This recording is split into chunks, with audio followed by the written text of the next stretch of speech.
सिमाया सोरबा सासे लिडारा बबेबा मोनसे गिदिर मिटिंआव बुंबानो जाया।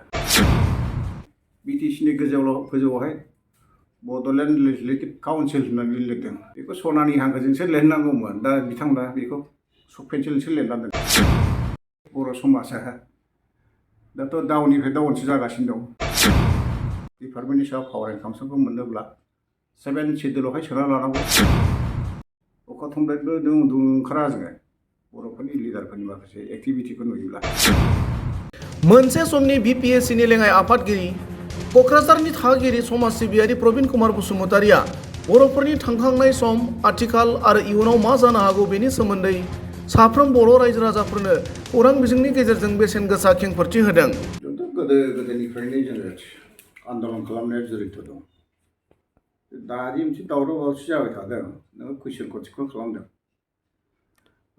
बर'फोरनि सिमाफ्राबो गासिबो BAC, BTC, BTR दिनैसिमबो सिमाफ्रा थिग जायाखै। बे सिमा आरो डिपार्टमेन्टफ्रा मानो थिग जायाखै बेवहाय गोबां सिन्था धारना दङ।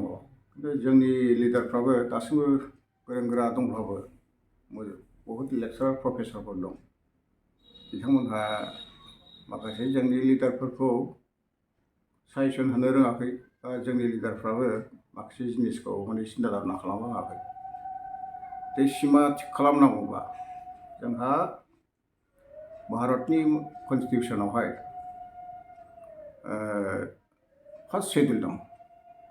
जेरै इन्डियान कनस्टिटिउसना 395 आर्टिकल्स, दा 12 शेड्युल दं। 12 शेड्युलनि गेजेराव फार्स्ट शेड्युलावहाय जोंहा सिमाफोरखौ थिग खालामनानै लानांगौ जायो। फार्स्ट शेड्युलाव जोंहा जेनेबा मोनसे स्टेट जायोबा एस पार आर्टिकल्स 2, 3, 4 बेफोरखौ जों सिन्था धारना खालामनांगौ। बेवहाय नोङो मोनसे रायजो मोनोबा मोनसे इउनियन टेरिटरि जायोबा सिमाफोरखौ थिग खालामनांगौ। थिग बिदिनो जोंहाबो दिनै काउन्सिल मोनबाय, एग्रिमेन्ट जानानै जोङो काउन्सिल जाबाय। गभर्नमेन्ट अफ इन्डिया आसाम सरकारा जोंनो मोनसे एग्रिमेन्ट खालामनानै मोनसे सिमा निर्धारन खालामनानै होदोंमोन। सिमाफोरखौ थिग खालामना होदोंमोन। सानजाहा उमुक दं, साहा उमुक दं, सोनाबहा उमुक दं, खोलाहा उमुक दं होननानै जोंनो सिमाखौ थिग खालामना होदोंमोन।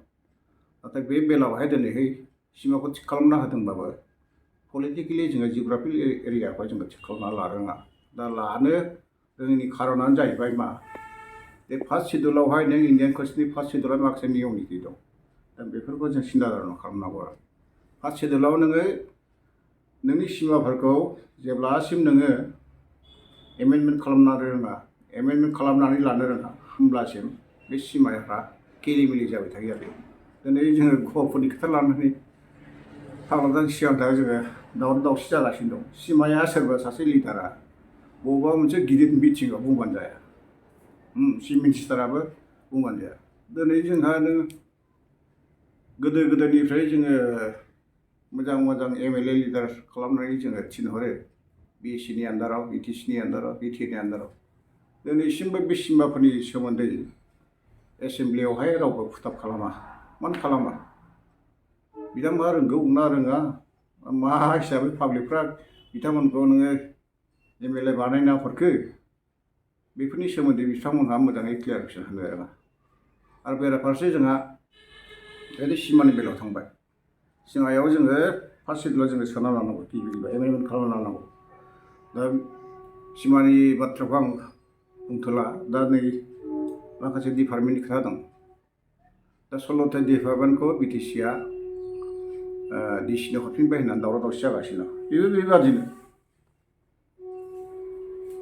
दा नोङो डिपार्टमेन्टखौ बा साबजेक्टफोरखौ थिग खालामबा जोंहा बेबो इन्डियान कनस्टिटिउसनाव 7 शेड्युलाव दङ। 7 शेड्युलावहाय माखासे UPCनि आन्दारावहाय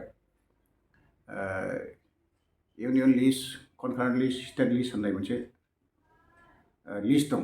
बेफोर लिस्टखौ जोङो अबजार्भ खालामनांगौ। दा जेरै BTCआव आवगायावहाय 39 डिपार्टमेन्ट जादोंमोन BTCनि आन्दाराव। बेनि उनाव बोरैबा खालामनानै 40था डिपार्टमेन्ट जाबाय दा। 40था डिपार्टमेन्टआवहाय जोङो कंग्रेसनि दिनाव तरुण गगैमोननि हितेश शइकियामोननि दिनावहाय जोङो कंग्रेसनि अननायाव बिसोरनि मोजां मोननायाव बे समाव जोङो जुदिबाबो जोङो 7 सिडुलावहाय सोनानै लानो रोङाखैबाबो बिथांमोननि बे फेभारावहाय डिपार्टमेन्टखौ जों सालायनो रोंदोंमोन आरो खिन्थु दिनैहाय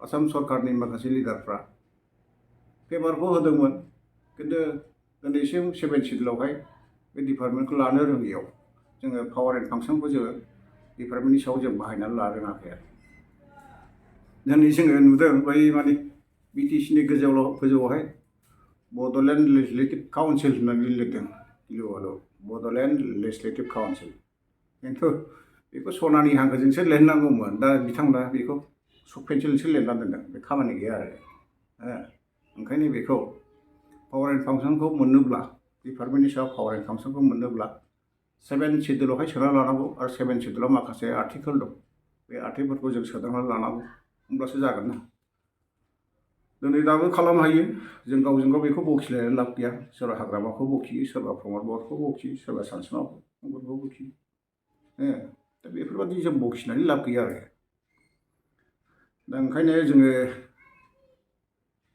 बेफोर पावार एन्ड फांसनखौ बा एसेम्ब्लिफ्राव फुटाब खालामनो थाखाय बा पार्लामेन्टफ्राव फुटाब खालामनो थाखाय गोरों मानसियाबो नांगौ नङा नांगौ मोनसे पलिटिकेल आइडिया पलिटिक्स सायाव मोनसे स्किल थानाय लिडारशिप नांगौ आरो बे टिकेटखौ बयबो बियावनो मोना आरो बेफोरखौ जोंनि समाजा साननो हनो रोंनांगौ नङाबा बे बर' समाजा दाथ' डाउननिफ्राय डाउनसो जागासिनो दं बोरैबा जायोबा दुखुनांथाव अखा थंब्लेटबो उन्दुनो ओंखारा जोङो बर'फोरनि लिडारफोरनि माखासे एक्टिभिटिखौ नुयोब्ला फाग्लासो जोंथ' 1986निफ्रायनो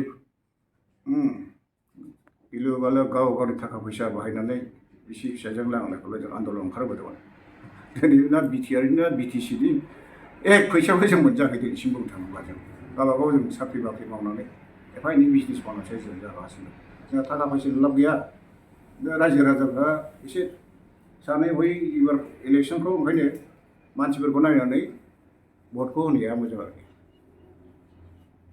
दैलि जाबाय